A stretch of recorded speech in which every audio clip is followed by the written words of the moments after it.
आपण सगळेच रोज कितीतरी कामं करतो नाही का, पण कधी विचार केलाय का की या आपल्या रोजच्या कामाचा आणि आपल्या आयुष्याच्या मोठ्या उद्देशाचा काही संबंध आहे का?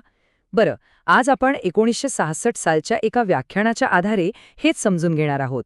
आपल्या कामाला, आपल्या व्यापाराला एक खरा अर्थ कसा द्यायचा? चला पाहूया.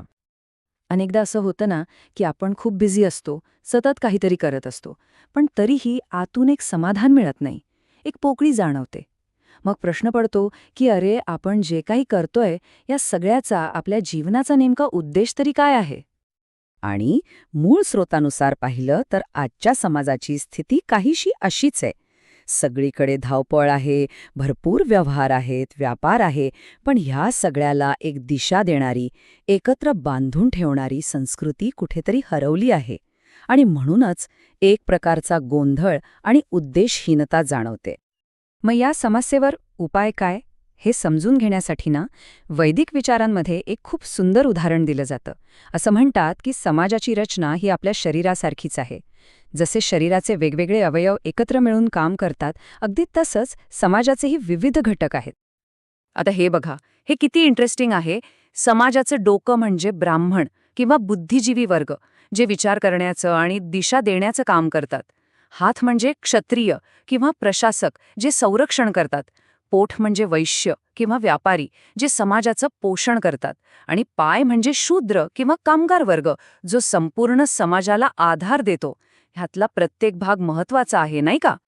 पण आता विचार करा, कल्पना करा की या शरीराला मस्तकच नाहीये, डोकंच नाही. मग काय होईल? हात, पाय, पोट हे सगळं असूनही व्यर्थ आहे, नाही का? शरीराला दिशाच मिळणार नाही. तर मूळ व्याख्यानानुसार आजच्या समाजाची हीच तर खरी समस्या आहे. मार्गदर्शन करणारं मस्तकच कुठेतरी गायब झालं आहे. तर मग ह्या सगळ्यावर उपाय काय? त्यासाठी आपल्याला आधी संस्कृती म्हणजे नेमकं काय हे समजून घ्यावं लागेल. आणि संस्कृती म्हणजे फक्त गाणी, नृत्य किंवा परंपरा नव्हे. संस्कृती म्हणजे जीवनाचा खरा उद्देश जाणणं. आणि हा उद्देश या व्याख्येत अगदी स्पष्ट होतो. संस्कृती म्हणजे आपण जे काही करतोय, कोणतंही काम असो, त्या प्रत्येक कृतीतून परम भगवंतांना संतुष्ट करण्याचा एक प्रयत्न. इथे तुम्ही काय करताय यापेक्षा तुम्ही ते का करताय तो हेतू जास्त महत्वाचा आहे. आणि हीच गोष्ट विष्णू पुराणातला हा श्लोक आणखीन स्पष्ट करतो. यात म्हटलंय की वर्ण आणि आश्रमानुसार आपली नेमून दिलेली कर्तव्य योग्य रीतीने पार पाडूनच परमपुरुष भगवान विष्णूंची आराधना होते. त्यांना संतुष्ट करण्याचा दुसरा कुठलाही मार्ग नाही. आता हे सगळं ऐकल्यावर एक प्रश्न मनात येतोच की अरे, मग काय, मला माझं काम सोडावं लागेल का? सगळं सोडून संन्यासी बनावं लागेल का? हा एक अगदी स्वाभाविक प्रश्न आहे. आणि इथेच या विचारातली सगळ्यात मोठी गंमत आहे. उत्तर आहे नाही, अजिबात नाही. आपल्याला आपलं काम बदलायची गरज नाही, तर कामाकडे बघण्याचा आपला दृष्टिकोन बदलायची गरज आहे. कामाचा उद्देश बदलायचा आहे.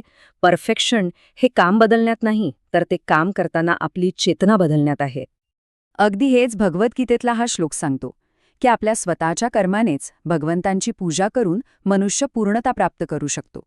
मग तुम्ही डॉक्टर असाल, व्यापारी असाल किंवा कामगार, कोणतेही काम हे एक प्रकारचा आध्यात्मिक अर्पण बनू शकतं.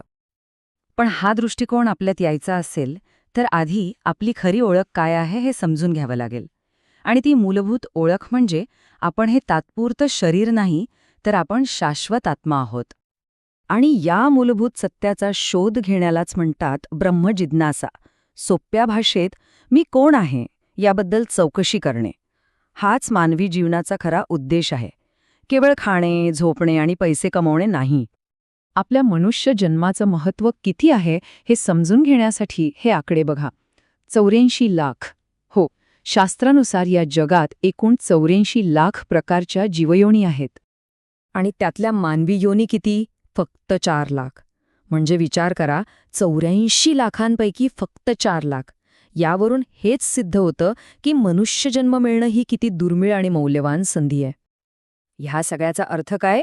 तो हाच की मनुष्यजन्म मिळणं ही एक अत्यंत दुर्मिळ गोष्ट आहे. तो केवळ भौतिक गोष्टी मिळवण्यात आणि इंद्रिय तृप्तीत वाया घालवण्यासाठी नाही. ह्या जन्माचा एक विशेष उद्देश आहे, आणि तो म्हणजे आत्मसाक्षात्कार. ठीक आहे, हे सगळं ज्ञान तर मिळालं, पण मग याचा आपल्या आजच्या धावपळीच्या आयुष्यात उपयोग कसा करायचा? चांगली गोष्ट ही आहे की यासाठी आपलं आयुष्य पूर्णपणे बदलायची काहीही गरज नाही. आपण आपल्या सध्याच्या परिस्थितीत राहूनच प्रगती करू शकतो. मूळ व्याख्यानामध्ये ना यासाठी 3 अगदी सोपे उपाय सांगितले आहेत. पहिलं, आपलं जे काही काम आहे, जे कर्तव्य आहे, ते प्रामाणिकपणे करत राहा. दुसरं, त्यासोबतच श्रीकृष्णांविषयी, त्यांच्या शिकवणीविषयी ऐका, श्रवण करा. आणि तिसरं, महामंत्राचा जप करा. हा आहे तो महामंत्र, हरे कृष्ण कृष्ण कृष्ण हरे हरे, हरे राम राम राम हरे हरे. आणि सगळ्यात चांगली गोष्ट म्हणजे याचा जप किंवा कीर्तन करण्यासाठी तुम्हाला वेगळा वेळ काढायची गरज नाही. काम करता करताही तुम्ही हे करू शकता. यासाठी कोणताही वेगळा खर्च नाही किंवा तुमच्या कामाचं नुकसानही होत नाही. आणि हाच या संपूर्ण चर्चेचा गाभा आहे. खरी संस्कृती म्हणजे काहीतरी मोठं किंवा वेगळं करणं नाहीये. खरी संस्कृती म्हणजे एक आंतरिक अवस्था, ज्यात आपण सतत भगवंतांचं स्मरण ठेवतो.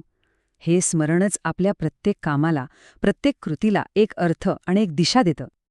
तर मग जाता जाता एक छोटासा प्रश्न. आपलं जीवन खऱ्या अर्थाने यशस्वी करायचं असेल तर या धावपळीत आपण नेमकं कशाचं स्मरण ठेवायला हवं यावर नक्की विचार करा. धन्यवाद.